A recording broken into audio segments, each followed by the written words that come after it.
mag-uumpisa. Hello mga ka-Barbie!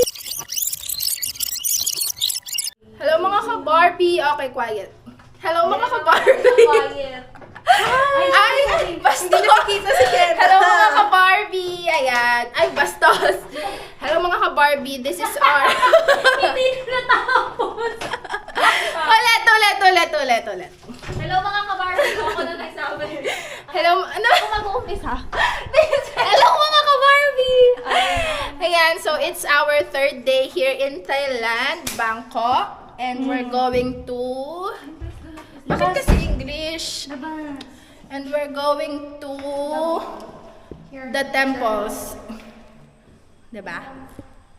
Hi! Sawadee ka! Mami Tong! So, umakyat pa yung elevator. Mag-ano na lang kami. Stairs. Oh!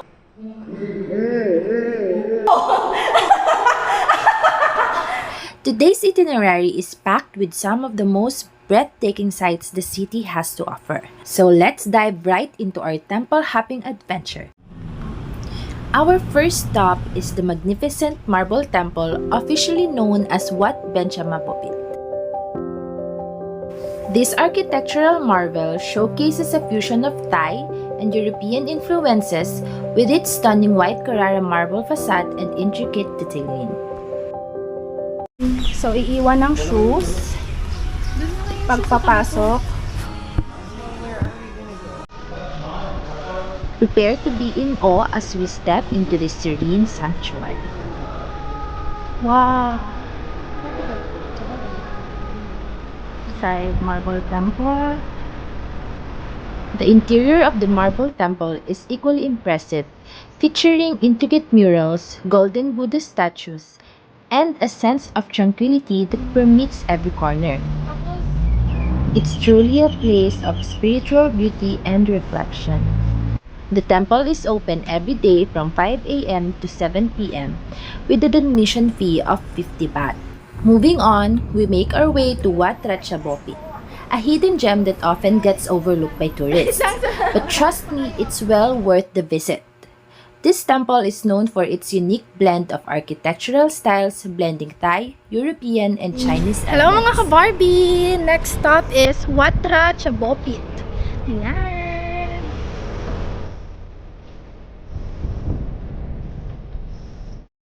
Wat Ratchabopit's tranquil gardens and stunning white exterior create a serene atmosphere that will instantly captivate you. Take a moment to explore the intricate details and soak in the peaceful ambience that surrounds this hidden treasure. Just outside Wat Ratchabopit are cafes that will help you quench your thirst and fill your stomachs for a day of temple hopping and exploration. We got our coffee here at Suan Nguyen Mima Green Cafe and Bookshop. So, ayan na naman si AJ, nagche-check ng books, baka sakaling may mabili siya. Gorgeous girls just eat coffee. Charot! Hindi pa kami gutom, kaya coffee break lang muna.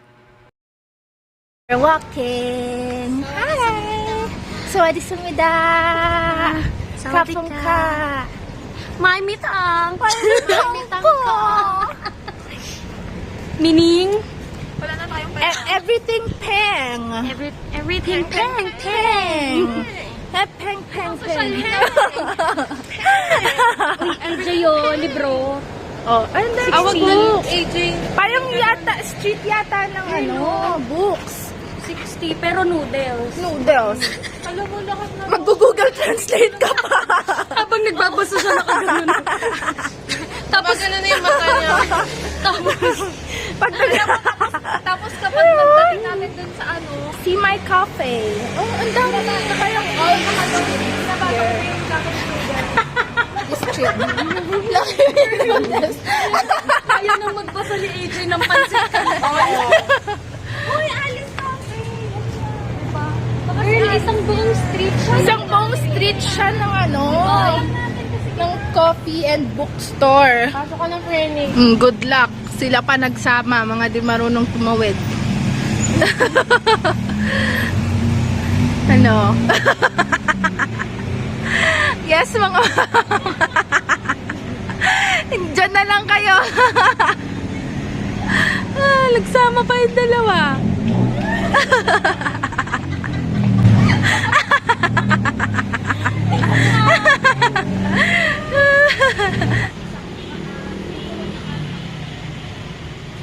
Lunch break before going to Wat Po. Ayan, ganyan sila. Kapag may magpipicture, ayan.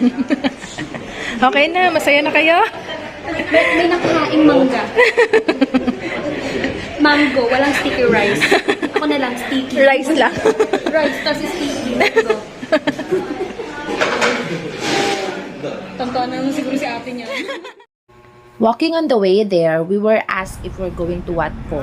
This guy told us that there's a service and that it might be closed. Thankfully, we already know this modus and just told him that we'll just check it first.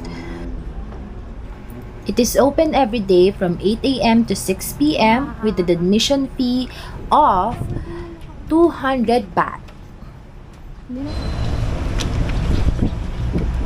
One by one. Check in.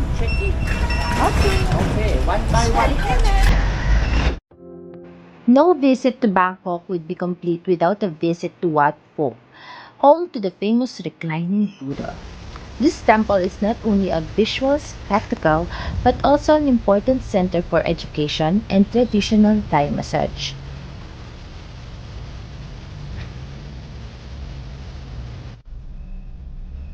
Don't forget to explore the rest of the temple complex, which boasts intricate murals, serene courtyards, and even a traditional Thai massage school.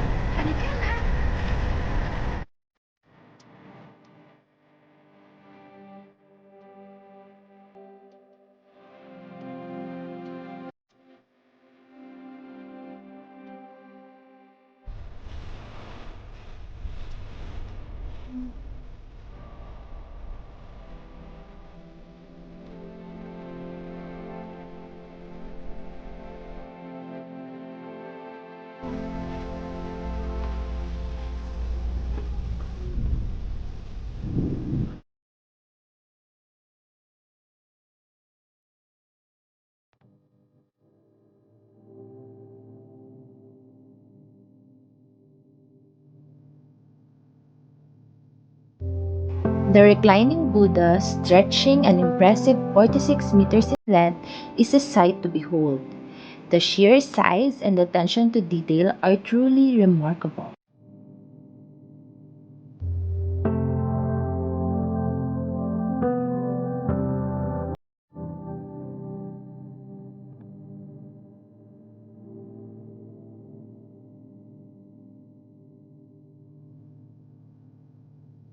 So, hi guys! We're here at Wat Po. Pagod na ang mga bakla. Ayan. Hi kayo sa vlog. Hi! Hello mga ka-Barbie! Tapos na ako magsungit. Diba? Diba? Gumawa na kami ng linya. Kasi hindi organized. Kasi nga hindi organized. Doon sa loob sa reclining Buddha. Tapos, ang mga bakla, sisingitan kami ng Sinabi dalawang... na namin, there is a line. Oo. There's a line. Alam mo, sabi sa akin ng Tapos lalaki. sabi niya ganito. Yes. Ganun. Yes, girl. Hindi niya alam. Maldita kami. Default face to. Hindi. Tapos, pag gumanto to, lumingon Side-eye. lang ako nun. Bombastic side-eye. Lumingon lang ako nun pag So, gumanyan to. anong ginawa? So, gumano siya. Anong ginawa ng mga ka-Barbie? Siyempre, hindi pa patalo ang Barbie. Ang ginawa ng Barbie, ay, excuse me. Pumasok ako sa loob, girl. Masok ako sa loob. Eh, di na-picturean nila yung Barbie. Eh, Ganda good luck ko. kung nakita yung Barbie, hindi ko sure. Hoy, nakita. Ang ganda ko doon.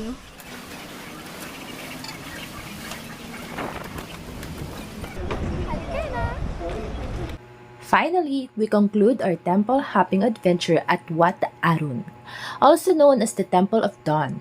This iconic landmark stands tall at the banks of the Chao Phraya River, showcasing stunning architectural details and the picturesque riverside location. Hello mga ka-Barbie! We're here at Wat Arun. Water na free ng Wat Arun. Okay. Wait. Tignan natin. For tattoo. Ano lasa? Yung pinakamasarap na tubig natin. And that concludes our temple hopping adventure in Bangkok. I hope you enjoyed exploring these magnificent sites with us and got a taste of the city's rich cultural heritage. Hello mga ka-Barbie! We're here sa Wat Arun. Papunta kami ng Icon Siam. Ayan ang person. Arriving in Icon Siam Shopping Complex, we went straight to the ground floor where Suk Siam is located. Suk Siam is an incredible food court that showcases the best of Thailand's regional cuisine. From traditional street food to royal delicacies, we are in for a treat. Halika na!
Thank you.